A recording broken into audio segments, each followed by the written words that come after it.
I agree, and people who drunk drive should be punished. Oh, sir, a good spanking. spanking. You have to handle that. Oh, a good spanking, sir. I think you do. On crack cocaine, then absolutely put them in prison. I think you do make a pretty good point, because we, as a society, decide to look the other way as far as alcohol and what it does to the people out there. And then they look at, let's say, marijuana, like, oh, marijuana is fucking evil, but alcohol is not. That doesn't make fucking sense. And they're finally starting to figure that out by legalizing marijuana. I mean, alcohol has caused way more problems than marijuana. What about the tobacco executives that got up before Congress? Sir, hold on. All this stuff, you're not wrong about some of this stuff, but we're kind of talking about the riots, and right. You're going with everything that's wrong. And maybe some of the stuff you have great points about, but it's like there's too many. This is what things get diluted here. Right. It's just the cops in the black neighborhood right now. It's like, the tobacco, the bankers. We know a lot of them are shitty. It sounds like someone needs a podcast. Yeah. Phil, you got a lot to say. Not many people are podcasting yet. Jump on board. Look, I think if you want to talk about the police, I think that it's a position of power that I'm not saying all police, but it will attract a certain type of personality that wants to abuse power. Dude, you're right. It does. Power corrupts, and absolute power corrupts. Yeah, absolutely. There are cops that are dicks, dude, and there are guys that are attracted to it. You got to have a certain personality to fucking to go. Okay, maybe it's arrogance, but to say I'm going to walk around in a uniform. Even though you do have a gun, you are dealing with a lot of other guys that have guns. And you're getting paid to walk into these neighborhoods and drive through these neighborhoods where you know that you're trying to take men who are afraid of going to jail, who have a gun, and you're trying to get them to go to jail.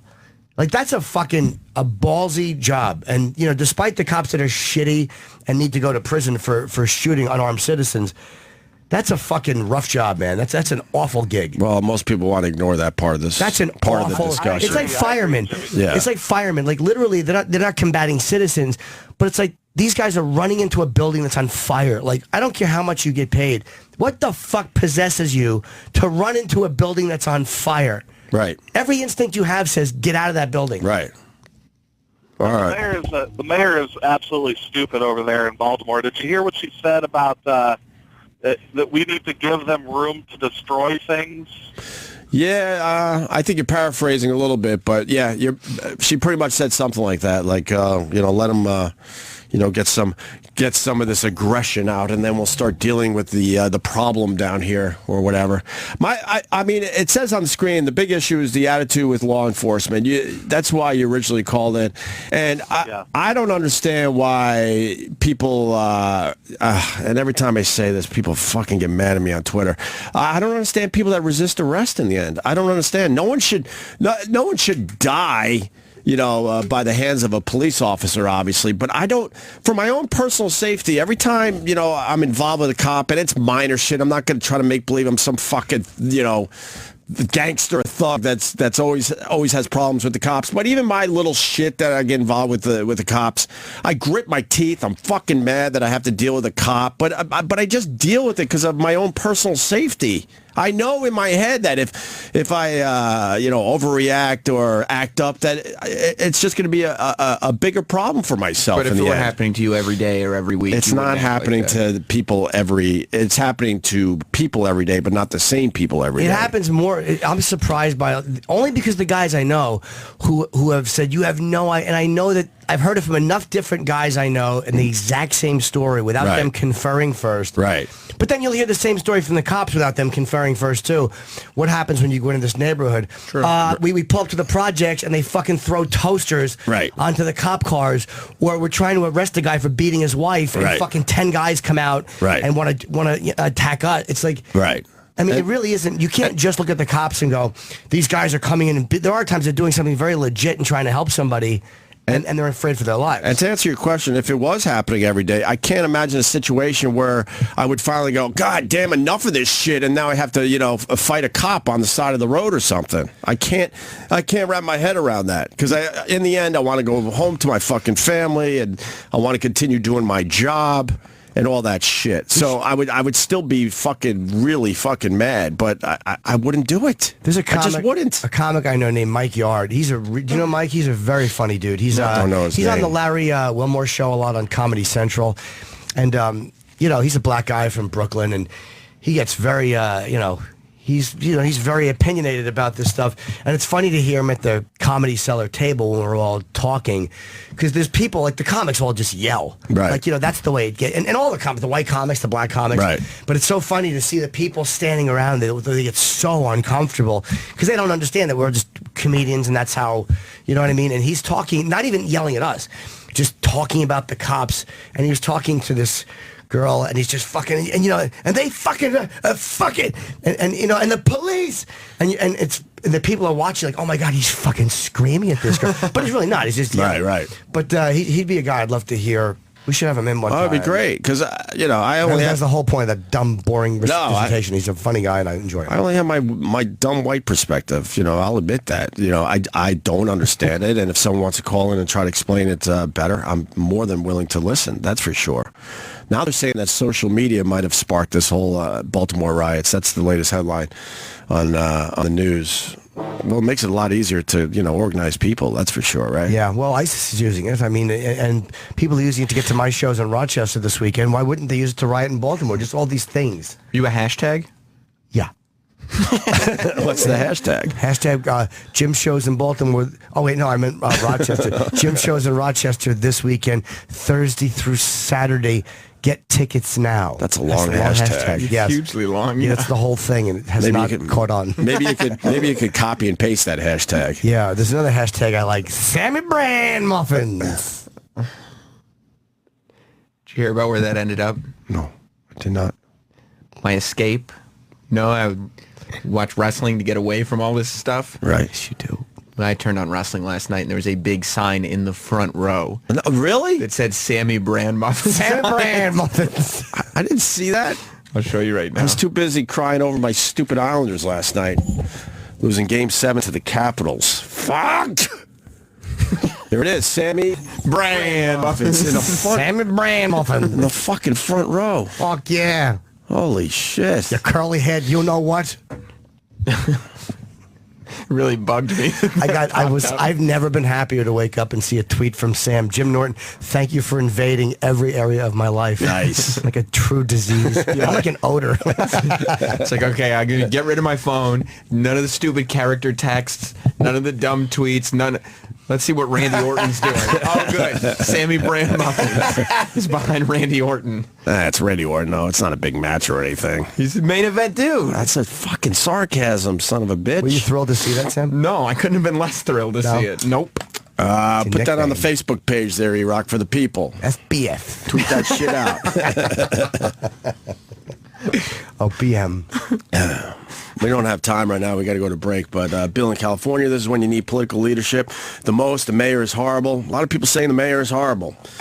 Danny in Philly, I'm a youth, and there's no excuse for this shit. Chris in New York, 90% of these guys wouldn't be able to pick Freddie Gray out of a lineup. John in Cherry Hill, I get it. The cops fucked up. Let's not set the world on fire. Jerry in Chicago, I kind of understand it. It had a lot to do with how the police don't explain why they do certain things to us. They got to explain this situation, immediately. That's another mistake they're making here. Yeah, I think this is a bad one. So if you know something, you gotta get it out there to the people. I don't know how much it would help, but you can't hold back the info and the facts as long as they have so far. I know it takes time, but how long ago did this whole thing go down? I don't know. It's only a few days. 4 days, right? No. Is it more? 5 days? It's over a week now. Oh, I don't know. Yeah, well over a week. The mayor of Baltimore said Al Sharpton is on his way. Well, that should calm everybody down. That's nice. Kevin in Atlanta, I feel that this riot is going to make real change. I feel good about it. That's our regular there, Kevin in Atlanta. Maybe we'll get to you after the break. And the news is the problem here. Yeah, we should talk to Kevin. You want to do it right now or after the break? Yeah, we can do it now. I mean, Kevin's a regular fella. Okay, and the news is the problem here. 24-hour coverage is a bit much. Well, I was very happy to see Anderson Cooper talk about this issue last night. He admitted, and I bet you his bosses are not happy with this, he basically admitted that when those cameras are on, there are times people will absolutely do different shit and act up because they know the cameras are live or filming the whole fucking thing. And he said, on his show last night. He wishes at times when things really start getting bad that they actually stop the coverage and turn off the fucking cameras because they're not doing any good. They're making the situation worse. I was amazed that Cooper said that last night because that's their business. That's the news business in a nutshell. They want to see Baltimore burn. You kidding me? They're not upset about this. They're excited. They got fucking hard-ons. They're like, holy fuck, why isn't anything happening? We need to see more looters. We need to see more fires down there. Let's go to Kevin in Atlanta. He's one of our regulars. Kevin, how are you, buddy? I'm feeling good, fellas. I'm feeling, jovial about the situation. Jovial? Now, why are you feeling jovial? We got 15 police officers hurt, and we got 6 of them still hospitalized. That's okay. Ain't nothing wrong with police getting hurt. They know their job description is you gonna get hurt. So why are you feeling good about it? Yeah. I'm feeling good because I think a change is gonna happen because the rioting, the stuff y'all talking about. This is all about the youth. It ain't about, this is all young niggas. That's all it is who's doing this. We were just saying that before the show. But you got to see the young boys nowadays, they don't believe in what their parents are telling them about how they grew up. Just like my dad used to talk about how they protested and peacefully. But then look what happened. If you see what happened after all this peaceful protest, nothing changed. What are you, crazy? Martin Luther King started the whole peaceful protesting thing, and there was a lot of change. What are you talking about? I just want you to look at one statistic. Look at the prison population after the civil rights. A big part of that. All I need you to look up. I'll tell you a big part of that, too, though, is also, I think, so many are drug offenses. I think drugs have gotten a lot more popular in the last 40 years than they were before that. And I don't know what percentage of the prison is drug offenses, but a shitload are that. I think that's a big part of it. I hear what you're saying, but you gotta realize what the government. I don't even want to say the government. I don't know who's doing it, because I don't know what's going on. But they're targeting a specific group of people to take to jail. It's not like everybody just, it's not, that's what people don't understand. It's not just people are breaking the law, but they're targeting people to take to jail. Like they really got a law about sagging. Now imagine that. Imagine there's a law about how you dress. Oh, sagging. I think you said fagging. I was like, oh, no, I'm going to jail. Well, I think it's, wow. This is, I think you look ridiculous with your pants down, but I'm not part of that culture. But to actually yank people off the streets for doing that, I absolutely agree with you, Kevin. That should not be the case. Yes, you're exactly. right. But imagine if they had a law against white boys with the big ass ear studs, the holes in the ear. I would love that. I would love to see cops cuffing those stupid white guys by the ear and dragging them by their earrings would be nice. By their holes. But you see what's going on? You got to understand, they targeting, because I know you don't understand about the policing, but they after us. I feel it every day. What would make you happy with? Let me ask you, Kevin. Like they're after me. What would make you happy with the cops? Like yes. as just a guy from what you're saying, how would you like to interact with the police, or what would make you go, oh, okay, this is good?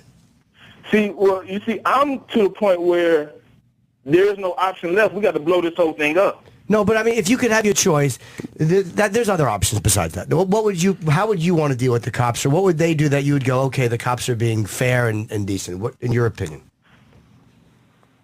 The cops. Well, I've seen cops be fair and decent because I don't understand why they say cops are afraid and stuff. Because I've been in the Bluff in Atlanta where it's like the heroin trap and stuff. Nobody fucks with the cops. That's why I don't understand why they keep saying cops are afraid. Dude, they're just guys. Oh, who are they afraid of? Cops are just guys. Like, I know they have guns and badges, but a lot of them, like, you get guys from, like, Long Island or wherever they're from, New York, just New York reference. And then all of a sudden you tell them, okay, you're going to go into Bedford-Stuyvesant, and this is where you're working now. These are guys who grew up in Long Island. They're white dudes from white neighborhoods, and they're told to go into Bedford-Stuyvesant and keep order.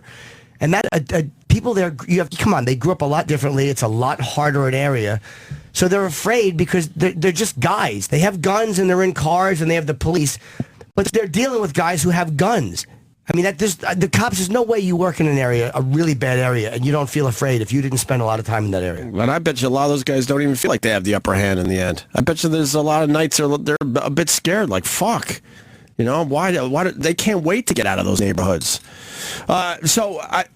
Are you guys ready to police yourselves? Because that's where we're heading here. Because I can't imagine cops with gangs coming together to take out cops. I can't imagine that's going to get more cops on the job to try to keep some of these neighborhoods safe.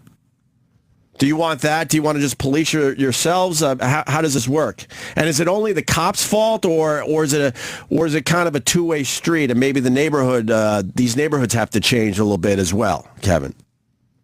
Well, I mean, that's on a bigger global scale. But if we just strictly talking about police, and when you say police, you're saying a form of government. All right, you with me on that, right? The police are a form of the government, right? Yeah, they work for the guy. I guess they are, sure. So we got to hold them in a higher standard than they're the government. The government can't kill people.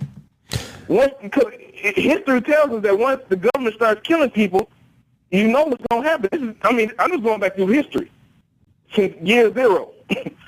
Once the government, I'm going to watch Game of Thrones. Once that white bitch, they threw rocks at that bitch because she was start killing people. Yeah, that's actually a pretty good description of Game of Thrones. When you Game of Thrones reference in the middle of this, we got a break, buddy. 'Cause we got to eat, man, and we got to take a break. But you're right. The government can't kill people, but they're not dealing with the easiest citizens too. You walk into, come on, you know some of the neighborhoods where they're dealing drugs in Baltimore. That's what I'm saying. I do. I see cops there every day, and I don't see them.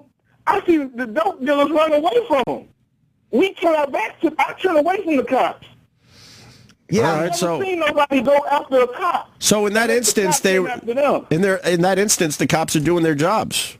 They cleared out that area of the drug dealing. The only time I see people fight a cop is when the cop fights them.